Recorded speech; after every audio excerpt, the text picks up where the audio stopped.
My wife drained our retirement for her lover, but her shocking regret was yet to come. The sterile white of the divorce mediator's office seemed to amplify the silence, broken only by the hum of the air conditioning and the rhythmic tapping of Mireille's manicured finger against the polished table. Her lips, painted a defiant crimson, curled into a triumphant smile as her gaze, sharp and predatory, locked onto his. Across from her, Lysander remained still, his hands clasped loosely in his lap, his expression unreadable. A profound calm resided within him, a stillness that had been cultivated over decades, a quiet strength that Mireille had always mistaken for weakness. "It's truly pathetic, Lysander," Mireille purred, her voice dripping with mock sympathy, yet edged with unbridled glee. A faint, almost imperceptible tremor ran through her hand as she tapped, a nervous tick betraying the feigned composure. "All those decades of your meticulous saving, your shrewd investments, as you so proudly called them. Poof. Gone. Just like that. Every single penny of that supposed retirement nest egg you so diligently guarded." Her words hung in the crisp, cool air, laden with a vindictive satisfaction. Her eyes glittered with a malicious joy that bordered on euphoria. She leaned forward, the scent of her expensive perfume filling the small space, reveling in what she believed was his utter devastation. "Tell me, Lysander, how does it feel? To have built an empire of numbers, only for it to vanish overnight? To be left with absolutely nothing at 48? Oh, the irony. You, the great structural engineer, whose entire life was about building and securing, now standing amidst the ruins of your own making." She punctuated her statement with a slight, almost imperceptible nod towards the quiet, unassuming man across from her. Her words were meant to be daggers, piercing his very core, designed to shatter the composure she so despised. They painted a vivid picture of desolation, a man stripped bare, his life's work annihilated, his future reduced to a desolate wasteland. Any other man, she believed, would be crumbling right now, his face contorted in disbelief, anger, or despair. Any other man would be demanding answers, railing against the injustice, perhaps even shedding tears of bitter defeat. Her imagination vividly conjured such a scene, a final, satisfying humiliation. But Lysander did none of these things. His gaze met hers, steady and unwavering. There was no flicker of panic in his eyes, no tremor in his hands. His posture remained upright, his shoulders relaxed. A faint, almost imperceptible tilt of his head was his only concession to her provocation. He simply observed her, a detached interest in her performance, like watching a poorly constructed edifice crumble, recognizing its inevitable fate from the very start.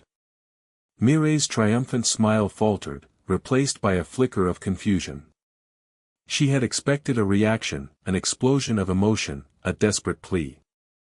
His tranquility was an anomaly, a glitch in her perfectly orchestrated narrative of his downfall.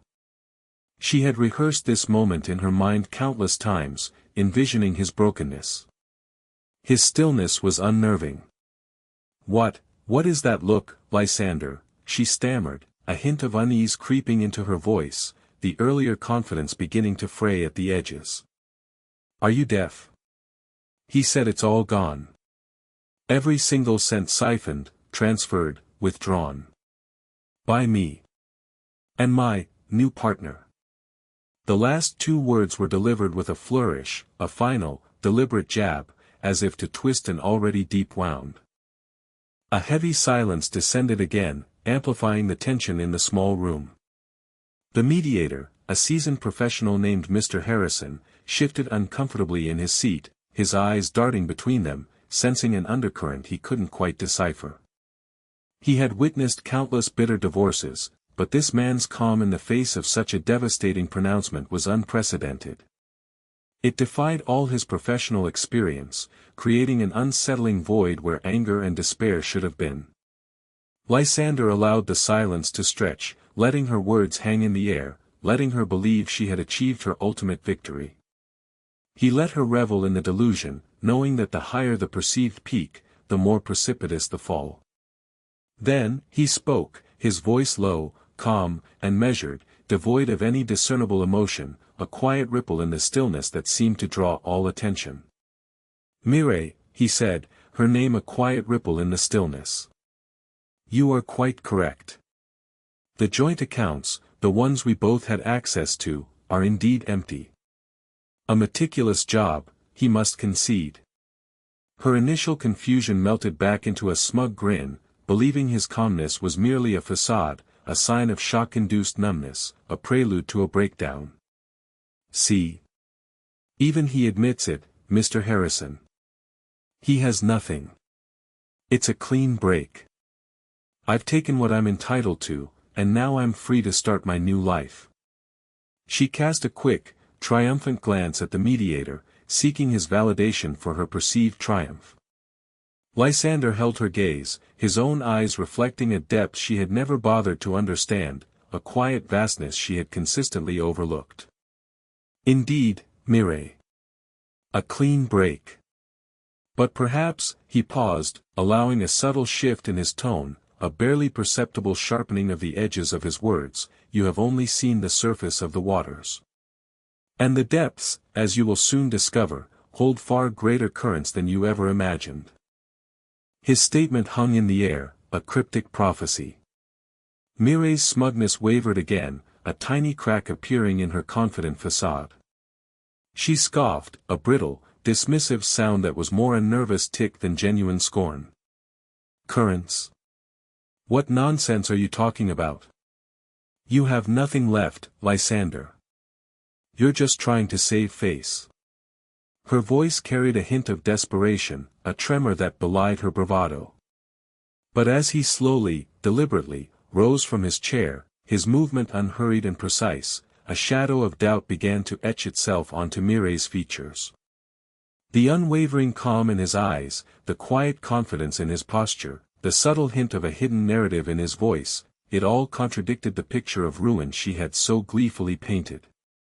There was something she was missing, a piece of the puzzle that was vital, a secret that he had guarded with the same meticulous care he applied to every aspect of his life. And the dawning realization of that unknown, that terrifying void of information, was just beginning to stir the first tremors of her profound and shocking regret. To understand that moment in the mediator's office, one must first comprehend the meticulous scaffolding upon which Lysander's life was built, and the insidious erosion that Mireille introduced. He was Lysander, a structural engineer, and his world had always been one of precision, foresight, and unyielding adherence to foundational principles. In his profession, every calculation, every material choice, every stress test was crucial. A single oversight could lead to collapse. This philosophy extended far beyond blueprints and beams, it was the bedrock of his existence. It governed his finances, his relationships, his very approach to life. From a young age, he was drawn to the elegant logic of systems, the quiet power of compounding, and the immense security derived from careful planning. While his peers chased immediate thrills, the latest video game, fleeting trends in fashion, or impulsive purchases, he found satisfaction in deferred gratification, in building something substantial, brick by painstaking brick. He remembered the quiet pride of saving his first substantial sum from mowing lawns and delivering newspapers, carefully depositing it into a savings account while his friends squandered their earnings on ephemeral pleasures. He wasn't driven by avarice, but by a deep-seated need for independence and security. Financial freedom, to him, was the ultimate foundation, allowing one to withstand any storm. He started saving in his teens, diligently setting aside portions of every summer job, every small contract he picked up for drafting or technical assistance. His first investment, at the age of 18, was in a diversified mutual fund, a stark contrast to his friends' fleeting obsessions with speculative stocks or consumer goods.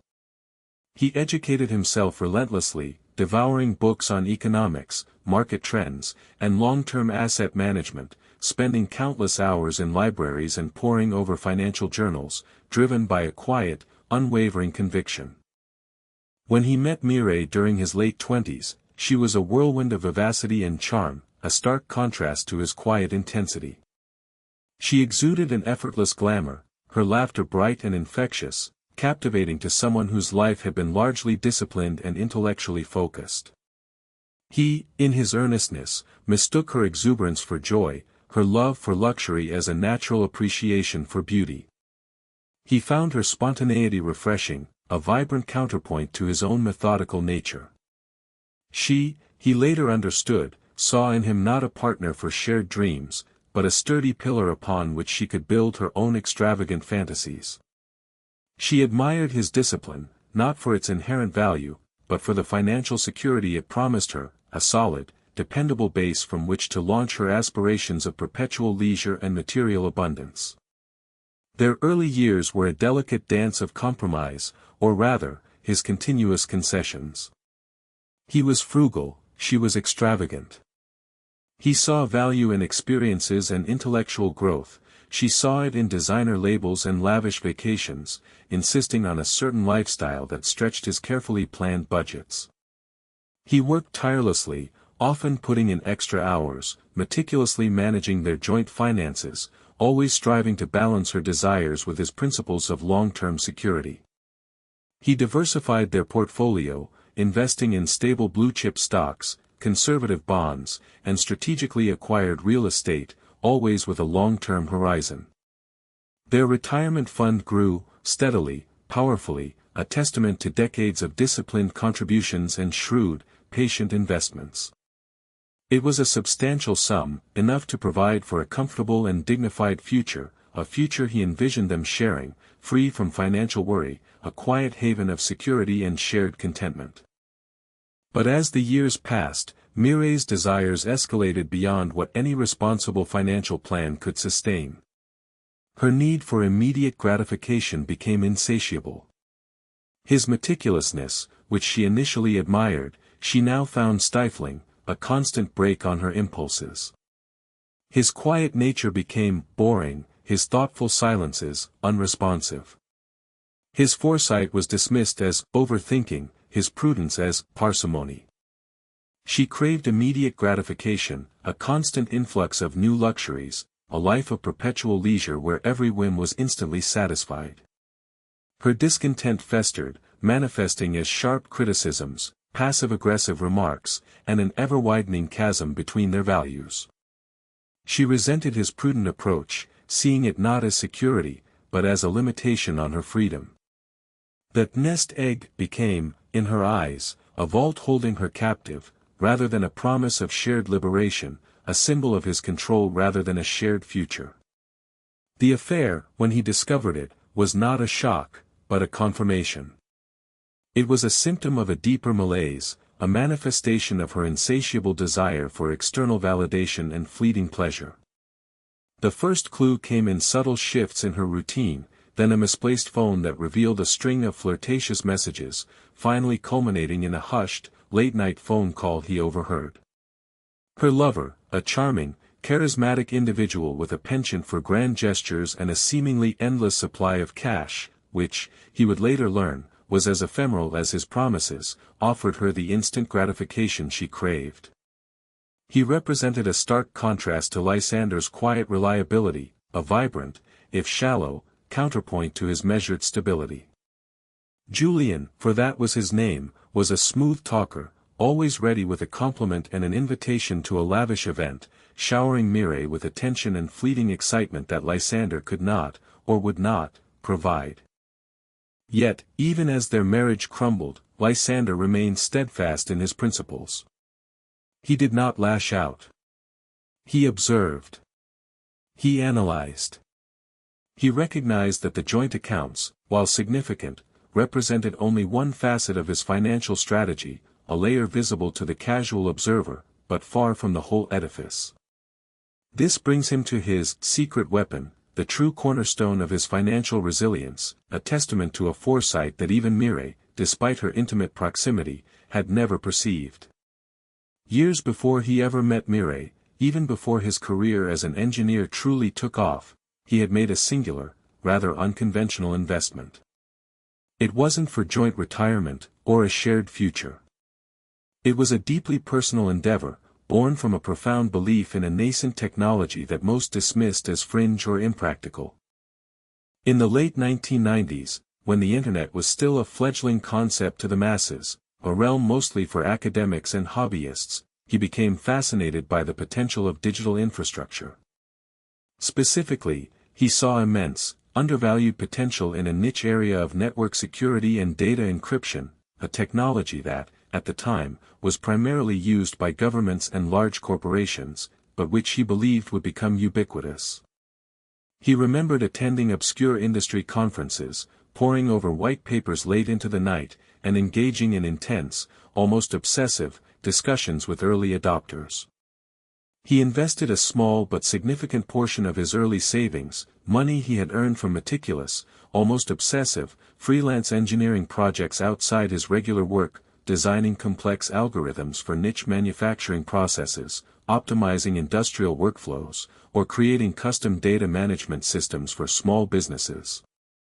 This wasn't a publicly traded stock, it was a private investment, a direct stake in a tiny, obscure startup called Veridian Secure Solutions Incorporated, a company that was little more than a handful of brilliant, eccentric engineers working out of a cramped garage, fueled by caffeine and an unwavering belief in their revolutionary vision. Mireille, had she ever known, would have scoffed. She would have called it nerd money, throwing cash into a black hole, or another one of Lysander's ridiculous pipe dreams. Her interest was always in the tangible, the immediate, the luxurious. She never inquired about his separate, smaller personal accounts where he managed these niche ventures, nor did he offer details. They were his quiet experiments, his intellectual playgrounds, things she had no interest in understanding, much less contributing to. She only cared about the joint accounts, the readily visible, tangible sum that represented her path to luxury, the funds she could easily access and spend. Over the next 2 decades, while he diligently cultivated their joint retirement fund, he also meticulously nurtured this separate, personal investment. He reinvested any small dividends, carefully monitored the company's progress, and even offered his structural engineering expertise pro bono on their early server farm designs, earning himself additional equity. He foresaw the exponential growth of data, the increasing demand for cybersecurity, and the absolute necessity of the very technology this company was developing, the secure transport of digital information, making it impervious to interception. It was a long game, a marathon, not a sprint. It required immense patience, unwavering belief in the face of skepticism, and an almost monastic dedication to quiet research and analysis. Colleagues sometimes questioned his involvement in such a risky venture, but he remained steadfast. It was a manifestation of his core belief: true value isn't always immediately apparent, it often lies hidden, waiting to be unearthed by those with the vision and patience to see beyond the superficial. This asset was completely outside their joint financial framework. It was never discussed, never listed on any joint financial statements. It was his private domain, his personal project, his ultimate hedge against unforeseen circumstances, not necessarily against Mireille's betrayal, but against any systemic instability or personal misfortune. It was his true bedrock, a silent fortress built not on shared dreams, but on his singular foresight and unwavering conviction. As the years progressed, the tiny startup blossomed. It gained traction, secured major contracts with government agencies and multinational corporations, and eventually, became a quiet giant in its specialized field, its name whispered with respect among industry insiders. The value of his initial, meticulously cultivated stake, compounded over 2 decades, had grown exponentially. It was not merely significant, it was, by any reasonable measure, a fortune. But he kept it quiet, always. The market wasn't yet aware of its true potential, and he was waiting for the perfect moment to realize its value, a moment he knew would come with the company's impending public offering. This quiet, undervalued asset, this testament to his unique foresight and patience, was the ultimate variable Mireille had failed to factor into her calculations. She thought she had left him destitute, but she had only succeeded in draining a pool, entirely unaware of the vast, overflowing reservoir that lay hidden beneath the surface. Mireille, emboldened by her perceived victory, wasted no time in flaunting her newfound freedom. Her actions were a predictable, almost theatrical, display of her superficiality. She moved out of their shared home, not quietly, but with a dramatic flourish, hiring movers who seemed to deliberately make a spectacle of emptying her side of the house, leaving behind a hollow silence. Their once tranquil home, now a shell, echoed with the emptiness of a life that had prioritized external validation over genuine connection. She purchased a sprawling, ostentatious penthouse apartment overlooking the city, a monument to immediate gratification, funded entirely by the millions she had siphoned from their joint retirement fund. Photos of her lavish new life flooded social media, champagne brunches with her lover, Julien, exotic vacations to private islands with turquoise waters, shopping sprees laden with designer bags and shimmering jewelry, each purchase carefully documented for public consumption. Each post was a deliberate jab, a thinly veiled announcement of her triumph and his supposed ruin. Her lover, Julien, with an easy smile and an even easier hand with Mireille's newfound wealth, was always by her side, a willing accomplice in her charade, basking in the reflected glow of her perceived success. He mirrored her arrogance, often smirking at social gatherings when Lysander's name was mentioned, clearly enjoying his role in his perceived downfall, a self-satisfied smirk that Lysander observed with detached amusement. Friends, or rather, acquaintances from their shared social circle, would approach him with pitying glances, their voices hushed with condolences, offering platitudes about moving on. Some, more direct, asked how he was coping, implying he should be on the verge of a breakdown, perhaps even offering advice on support groups. Mireille had ensured the narrative was clear. Lysander, the meticulous engineer, had been left with nothing, a broken man, a victim of her bold, decisive actions. He overheard whispers at events, poor Lysander, all that hard work, gone, or Mireille really pulled a fast one. And Lysander played the part. Not out of defeat, but out of strategic necessity. He allowed the pity, the whispers, the knowing glances. He appeared to accept his fate, quietly moving into a modest rental apartment on the outskirts of the city, ostensibly selling off some of his personal possessions, strategically chosen items of little financial consequence, like an old collection of limited edition model airplanes or some antique engineering tools, to further reinforce the illusion of destitution. He let the narrative of his financial ruin solidify, allowing Mireille's overconfidence to swell, blinding her to any possibility of a countermove. This was the Zygarnik effect in play, but on a grander scale. She believed the story was complete, his chapter closed, unaware that the most crucial parts were yet to be written, meticulously crafted in the shadows of her ignorance. While Mireille reveled in her illusion of triumph, Lysander was anything but idle. His silence was not weakness, it was meticulous preparation. His outwardly passive demeanor concealed a flurry of strategic actions. He spent countless hours with his legal team, led by the sharp and discreet Ms. Anya Sharma, not just to initiate divorce proceedings, but to meticulously document every single transaction Mireille had made from the joint accounts. His engineering mind, accustomed to dissecting complex systems, was now applied to financial forensics.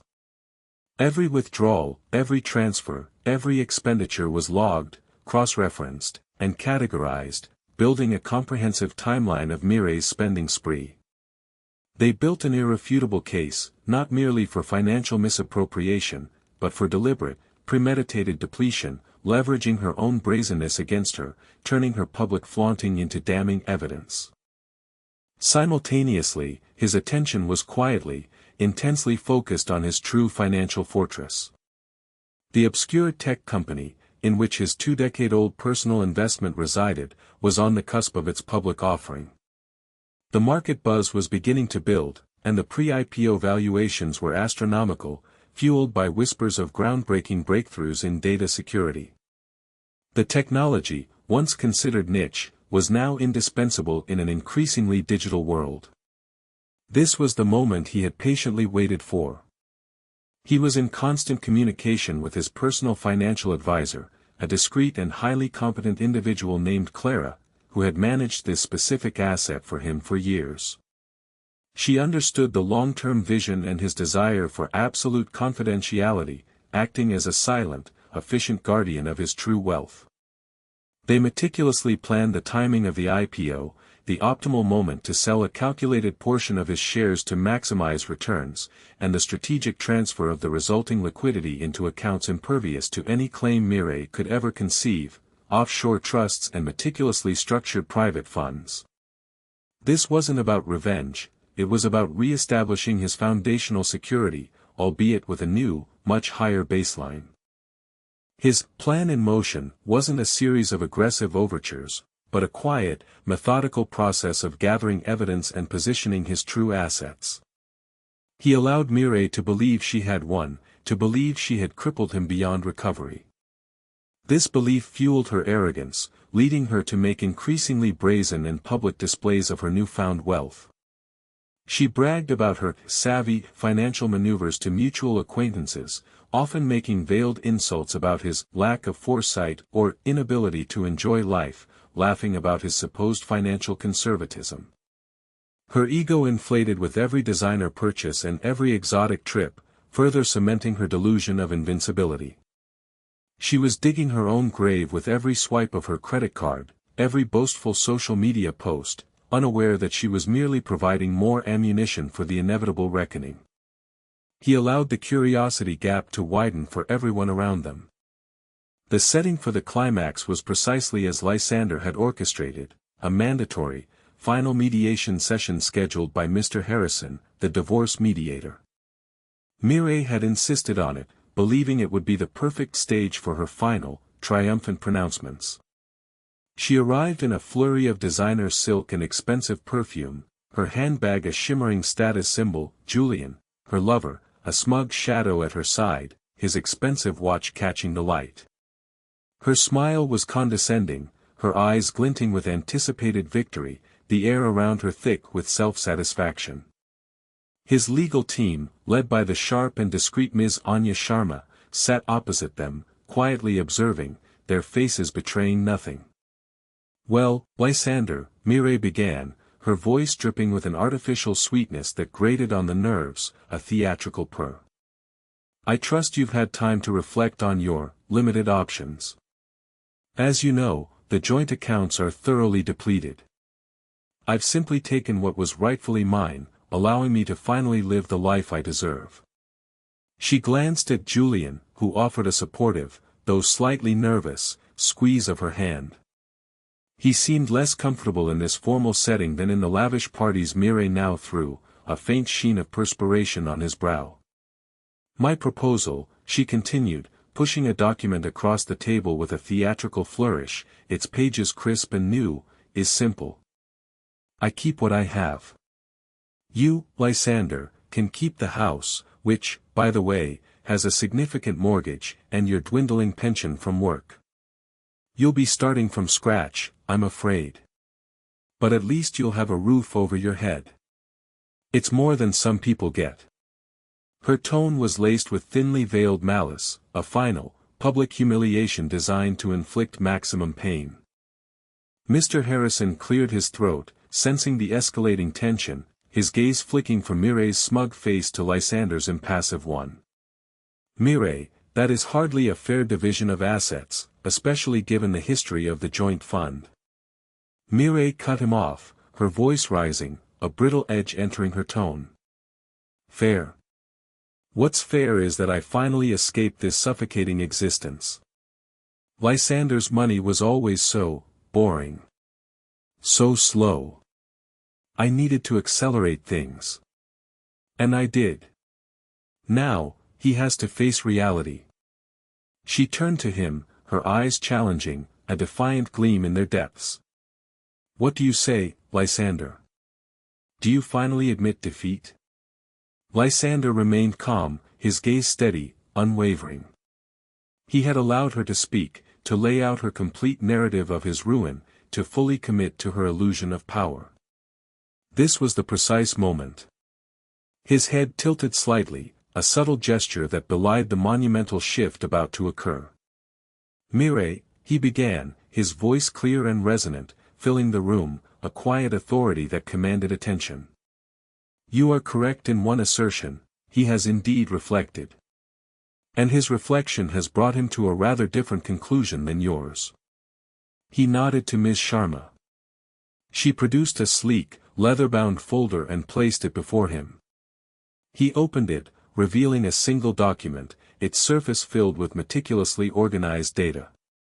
It wasn't a bank statement filled with zeros, but a meticulously detailed financial report. "You believe he has nothing, Mireille," he continued, his voice gaining a quiet authority that commanded attention. "You believe you drained the well, leaving him parched. But you only saw the water on the surface. You never looked deeper, beyond the immediate, beyond what was easily accessible." Mireille scoffed, a nervous laugh escaping her, though her eyes had begun to dart uneasily. "Oh, for heaven's sake, Lysander, stop with the cryptic nonsense. What is this, some kind of accounting trick?" Her voice was laced with a dawning fear. "No trick, Mireille. Just foresight. And patience," he replied, his gaze unwavering, a quiet challenge in his steady eyes. He slid the document across the table, turning it so both Mireille and Mr. Harrison could see it. The top of the page bore the elegant logo of a globally recognized financial institution, followed by the words, "Valuation Report, Private Equity Holdings." Below that, in bold, stood the name of the company, Viridian Secure Solutions Incorporated. Mireille's eyes skimmed the document, then widened, her crimson lips parting in disbelief. Julian, peering over her shoulder, inhaled sharply, a subtle tremor running through his frame. Mr. Harrison leaned forward, his professional composure momentarily shaken, a gasp escaping his lips as he registered the figures. What is this?" Mireille stammered, her voice suddenly thin, stripped of its earlier bravado, a fragile whisper that barely carried across the table. "This, Mireille," he explained, his tone calm, precise, like an engineer describing a perfectly executed design, each word carefully placed, "is the current valuation of his personal equity stake in Viridian Secure Solutions Incorporated. A company whose technology, as you may have recently seen in the financial news, just went public with a record-breaking IPO this morning." He paused, allowing the weight of the words to settle, allowing the full impact of his revelation to sink in. His initial investment, made over 20 years ago, from funds meticulously saved and managed outside of their joint marital assets, has, through diligent cultivation and foresight, matured into a substantial fortune. A fortune that is, by order of magnitude, many, many times the value of the retirement fund you so confidently emptied. He picked up a recent financial newspaper from the table, its pages crisp, turning it to the business section. The headline screamed, "Viridian Secure Solutions IPO shatters records, cybersecurity firm valued at billions." Below it, a detailed article outlined the staggering success of the company, highlighting its long-term vision and cutting-edge technology. His name wasn't mentioned in the main article, but his lawyer had highlighted a section discussing the early, obscure investors who had believed in the company's potential, a discreet nod to his visionary investment. Mireille's face drained of color. The triumphant crimson of her lips seemed to fade to a pale, ashen gray. Her eyes darted from the newspaper to the valuation report, then to him, a flicker of raw, unadulterated horror replacing her previous smugness, her jaw slack. Julian, meanwhile, had subtly shifted his weight, a palpable tension entering his posture. His earlier confidence evaporated, replaced by a look of dawning calculation, then outright predatory disappointment. The silence in the room was deafening, punctuated only by Mireille's ragged breathing. The air was thick with the dust of her crumbling reality, and the profound, shocking regret that was etched on her face was only just beginning its agonizing descent. The immediate aftermath of the reveal was a maelstrom of shock and disbelief. Mireille's carefully constructed facade crumbled entirely. Her face, usually so animated and expressive, became utterly blank, then twisted into a mask of pure anguish. She tried to speak, but only a choked, guttural sound escaped her lips, a sound of profound despair. Her eyes, wild with terror, darted between Lysander, the valuation report, and Julian, as if searching for an escape, a denial, anything to undo this crushing reality. Julian, ever the opportunist, was the first to react. His charming smile evaporated, replaced by a cold, calculating glare directed at Mireille. "What is this, Mireille? You told me he was broke. You said we had everything we needed." His voice was sharp, accusatory, completely devoid of the affection he had so readily feigned, a sudden revelation of his true mercenary nature. He stood up abruptly, pushing his chair back with a loud scrape, and took several steps away from her, as if physically distancing himself from her sudden ruin, from the contagious taint of her failure. His eyes, now devoid of charm, assessed the situation, clearly realizing his source of endless luxury had just evaporated, replaced by a woman facing potential legal and financial calamity. He had hitched his wagon to a falling star. Mr. Harrison, the mediator, recovered his professional composure with a visible effort, his face now grim. He meticulously reviewed the document, his initial shock giving way to a grim understanding of the intricate deception that had been at play. "Mireille," he stated, his voice firm, leaving no room for doubt, "this changes everything. Your claims against Lysander's future earnings, as he pointed out, are now completely without merit. Furthermore, your actions in systematically draining the joint retirement account, given Lysander's current financial standing, could be construed as highly egregious and potentially fraudulent. You may face legal repercussions far beyond a simple divorce settlement." Mireille's head snapped towards him, her eyes wide with terror, her mind reeling from the magnitude of the words. Fraud? No. It was ours. I used it. Her voice rose hysterically, bordering on a desperate shriek. "It was joint property, Mireille," Ms. Sharma interjected calmly, her voice sharp as steel, cutting through Mireille's hysteria. "And you systematically emptied it, believing it would leave Mr. Lysander destitute. That constitutes a significant breach of fiduciary duty and, in some jurisdictions, could even be considered theft. We have meticulously documented every transaction, every transfer, every penny you took, Mireille. And now, given Mr. Lysander's immense personal wealth, which you had no claim to, your actions appear even more malicious and premeditated." She spoke with the calm authority of someone presenting irrefutable facts, each word a hammer blow. The words hit Mireille like physical blows, each syllable stripping away another layer of her delusion. She sagged in her chair, her shoulders slumping, tears beginning to stream down her face, ruining her perfect makeup, leaving black streaks on her cheeks. Her initial regret, born from the realization of his hidden wealth, now deepened into abject terror as she contemplated the legal consequences.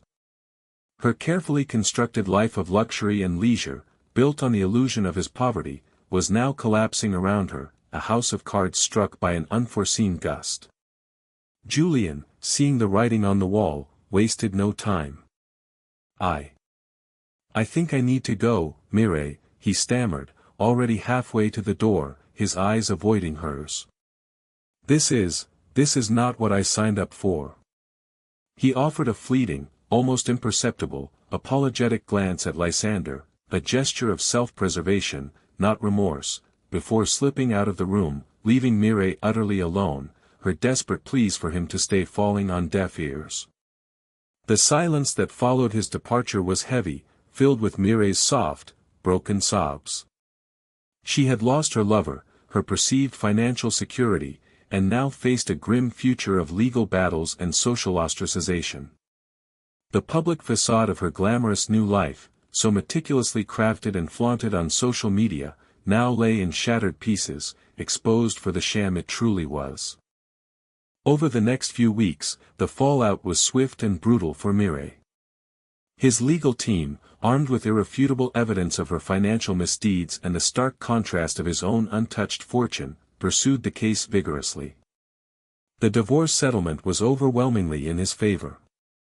Mireille received nothing beyond a small portion of the equity from the shared home, barely enough to cover a few months' rent in a far less desirable neighborhood. She was ordered to repay a significant portion of the funds she had siphoned from the joint account, a sum she no longer possessed, forcing her into bankruptcy. Creditors hounded her, and her assets were systematically liquidated. Her social circle, once so eager to bask in her reflected glamour, quickly distanced themselves, unwilling to be associated with her public downfall. The whispers that had once pitted Lysander now condemned her, painting her as a greedy, vindictive schemer. Her attempts to maintain her lavish lifestyle, even on a reduced scale, quickly spiraled into insurmountable debt. Her designer clothes and bags were sold off, her luxurious penthouse forfeited, replaced by the grim reality of a cramped, dilapidated apartment. She was forced to take a series of low-paying jobs, retail work, telemarketing, a stark and humiliating contrast to the life of leisure she had envisioned. The woman who had once prided herself on her impeccable appearance now often looked disheveled, her eyes haunted by constant worry and, most profoundly, by the chilling specter of what she had so foolishly forfeited.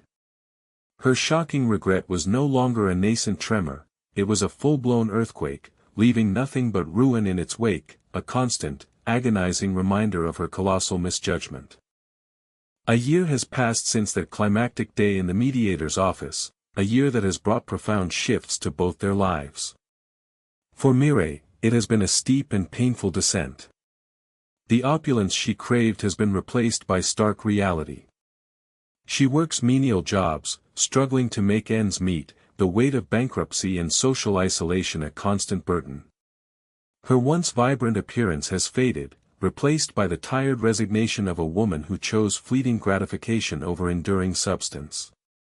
The regret, he is told by mutual acquaintances who occasionally cross her path, gnaws at her relentlessly.